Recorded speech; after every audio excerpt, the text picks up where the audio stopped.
The Netgear AC1200EX6150 is built to extend a Wi-Fi signal in homes that have wireless dead spots. It has support for the new 802.11ac protocol that works in the 5 GHz range and also supports the older 2.4 GHz range. This makes it basically compatible with most any home wireless setup, old or new.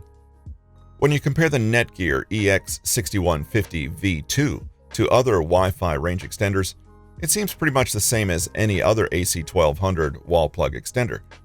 It's a little larger than some with its 2 external antennas, but it's still compact. It uses the wireless AC standard and is backwards compatible with older wireless standards. It has helpful indicator lights and a gigabit Ethernet port, which connects to a router to use the EX6150V2 as an access point.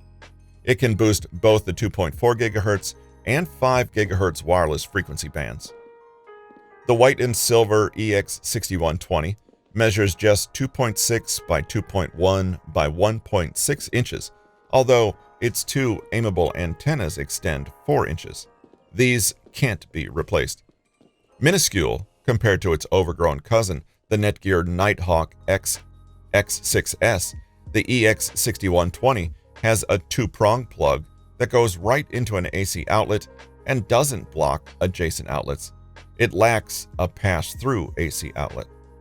The EX6120 uses 4 LEDs up front to show that it's powered on and that the WPS system for quickly connecting to a client or router is active.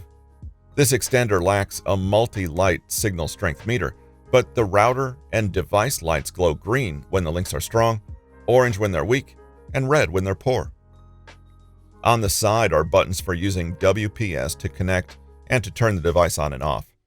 A reset button is recessed, hidden among the device's cooling vents. Netgear's EX6150 AC1200 Wi-Fi range extender is the first of the 3 AC wireless extenders announced at CES 2015. As the name indicates, it's an AC1200 class extender supporting maximum link rates of 300 megabits per second in the 2.4 GHz band and 867 megabits per second in 5 GHz. The design consists of power and signal boards connected by a 4-pin connector tucked neatly into the case. Like in the EX6100, the 2-board assembly is completely removable because the power board connects to the AC plug prongs via spring-loaded contacts. The 2 radios can extend both bands simultaneously or be configured in what Netgear calls fast lane, which uses one radio as a backhaul to the router or AP being extended, while the other is used to connect clients. This avoids the 50% retransmission throughput penalty imposed by the basic wireless extension process. In our mock home setup, the EX6120 sent a signal over 30 feet, up a floor and through a wall for a throughput of 25.1 megabits per second. This is better than the Cordy E300's 21.9 megabits per second, but less than 1/10 the throughput of the Netgear X6S.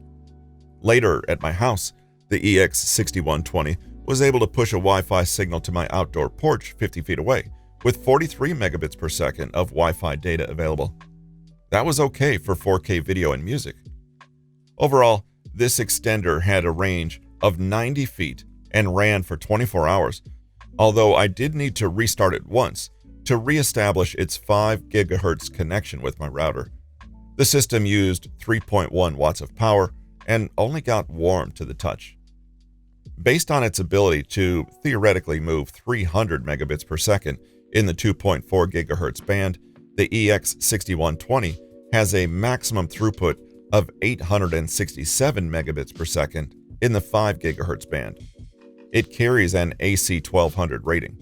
On the downside, the EX6120 uses the antiquated 100 base TX standard for its Ethernet port, rather than the faster Gigabit E gigabit spec. While the EX6120 can be set up as an extender or access point, it lacks a USB port, so you can't directly connect a printer, scanner, or hard drive. Based on Netgear's Genie software, The EX6120's setup routine mirrors the Netgear X6S. This extender can be configured either with WPS or via its browser-based routine. Using the latter approach, it took me 9 minutes to get this device to extend my home network. The EX6120 includes a 1-year warranty, but only 90 days of 24/7 support. That's second best to TP-Link's 2 years of coverage and support help. Online, the EX6120's support pages have the expected manuals, downloads of new firmware, and troubleshooting help. Happily, there's also help for securing the extender. It may be small and unobtrusive, but Netgear's EX6120 fails to deliver enough throughput to make it worthwhile for anything other than filling in small dead spots.